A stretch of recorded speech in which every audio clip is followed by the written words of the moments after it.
আজকে আমাদের চ্যাপ্টার হলো অসমের সংস্কৃতি। অর্থাৎ অসমের মধ্যে বিভিন্ন জনজাতি বসবাস করে, কোন কোন জনজাতি কোন কোন উৎসব পালন করে তা আজকে এই চ্যাপ্টারের মধ্যে আলোচনা করব। ক্লাস 5-এর পরিবেশ, আমরা এবং আমাদের পরিবেশ, এই বুক থেকে এই পাঠটি নেওয়া হয়েছে। আমাদের অসম রাজ্য বিভিন্ন জাতি উপজাতির মিলনভূমি। এখানে বসবাসকারী জাতিসমূহের সঙ্গে বিভিন্ন জনগোষ্ঠীর ভাষা এবং সংস্কৃতির গুরুত্বপূর্ণ অবদান রয়েছে। জনগোষ্ঠীদের মধ্যে বড়ু, কাছারি, দেউরি, টিওয়া, গারু, ডিমাসা, মিসিং এবং রাভা এই সকল জনজাতি বসবাস করে। এছাড়াও ভারতের বিভিন্ন প্রান্তের হিন্দি, বাংলা, নেপালি ভাষাভাষী লোক অসমেও বসবাস করে। অসমের বসবাসকারী জাতি জনগোষ্ঠীসমূহ নিজস্ব ভাষা, সাহিত্য, সামাজিক রীতিনীতি, সাজ পোশাকের বৈশিষ্ট্য, অলঙ্কার এবং উৎসব অনুষ্ঠান ইত্যাদিতে সমৃদ্ধ। এইসব জাতি জনগোষ্ঠীর নিজস্ব সংস্কৃতি আছে। নদীর জল যেভাবে সাগর গিয়ে মিশে, ঠিক সেইভাবে এইসব সংস্কৃতির ভিত্তিতেই আমাদের বৃহৎ সংস্কৃতি গড়ে উঠেছে। তাই সংস্কৃতি বলতে সম্মিলিত এক সংস্কৃতির কথা বোঝা যায়।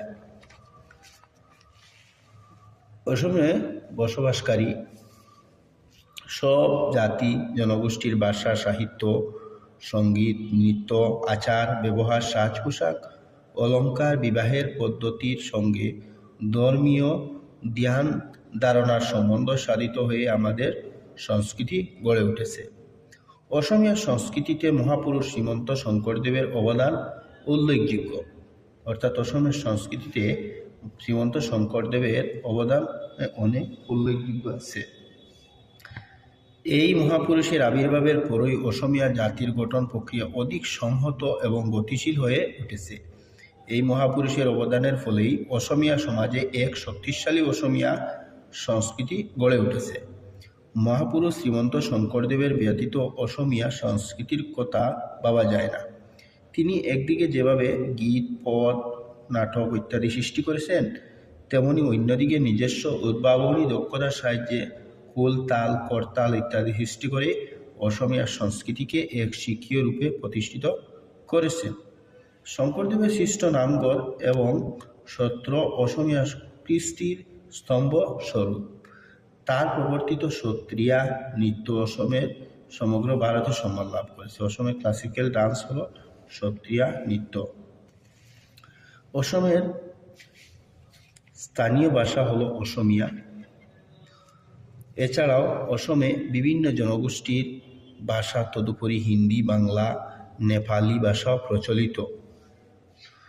অসমীয়া ভাষায় বিভিন্ন জনজাতীয় ভাষাসমূহের শব্দ মিশ্রিত আছে। অসমীয়া সাহিত্য লিখিত রূপ পাওয়ার আগে থেকেই নানা গীত, পদ, প্রবাদ বাক্য, দাদা বা হেয়ালি, রূপকথা ইত্যাদি লৌকিকভাবে প্রচলিত।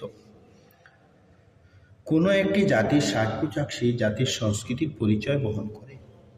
কোনো একটি জাতির পরিচয় করতে সেই সংস্কৃতির পরিচয় বহন করে সাজ পোশাক। অসমে বসবাসকারী বিভিন্ন জাতি জনগোষ্ঠীদের নিজস্ব সাজ পোশাক আছে। অসমে বসবাস করে বিভিন্ন জনজাতি, এই জনজাতিদের নিজস্ব একটি সাজ পোশাক আছে।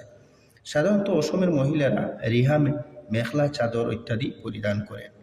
পুরুষেরা ধুতি, চেলেং, চাদর, কুর্তা ইত্যাদি পরিধান করেন। জনজাতীয় লোকদেরও নিজস্ব সাজ পোশাক আছে। তাদের সাজ পোশাক সাধারণত উজ্জ্বল রঙের হয়। যুগের সঙ্গে মানুষের সাজ পোশাকেরও পরিবর্তন ঘটে।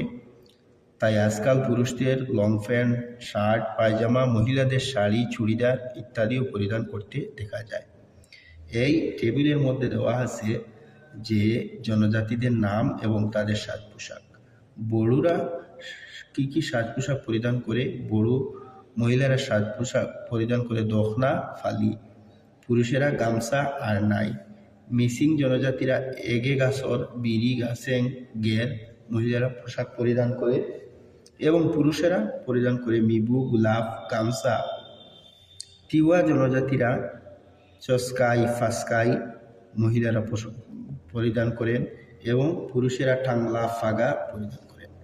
ডিমাসা জনজাতি পরিধান করে, মহিলারা রিগু, রিজাম্পাই ইত্যাদি, এবং পুরুষেরা রিমসাও, গাইনতাও, পাগড়ি ইত্যাদি। তারপরে ক্লাসে আমরা জানবো যে এই চ্যাপ্টারের পরবর্তী অংশ আগামী ক্লাসের মধ্যে আমরা আলোচনা করব, এবং কি অসমের সংস্কৃতিতে কোন কোন জিনিস, বাজনা, ডাক কীরকম, কী দিয়ে তৈরি করা হয়, এরকম ক্লাস নিয়ে পরবর্তী ক্লাসের মধ্যে আলোচনা করব। এখানে আজকে সমাপ্ত করলাম, পরবর্তীর মধ্যে আমি এইগুলো আলোচনা করব। Thank you.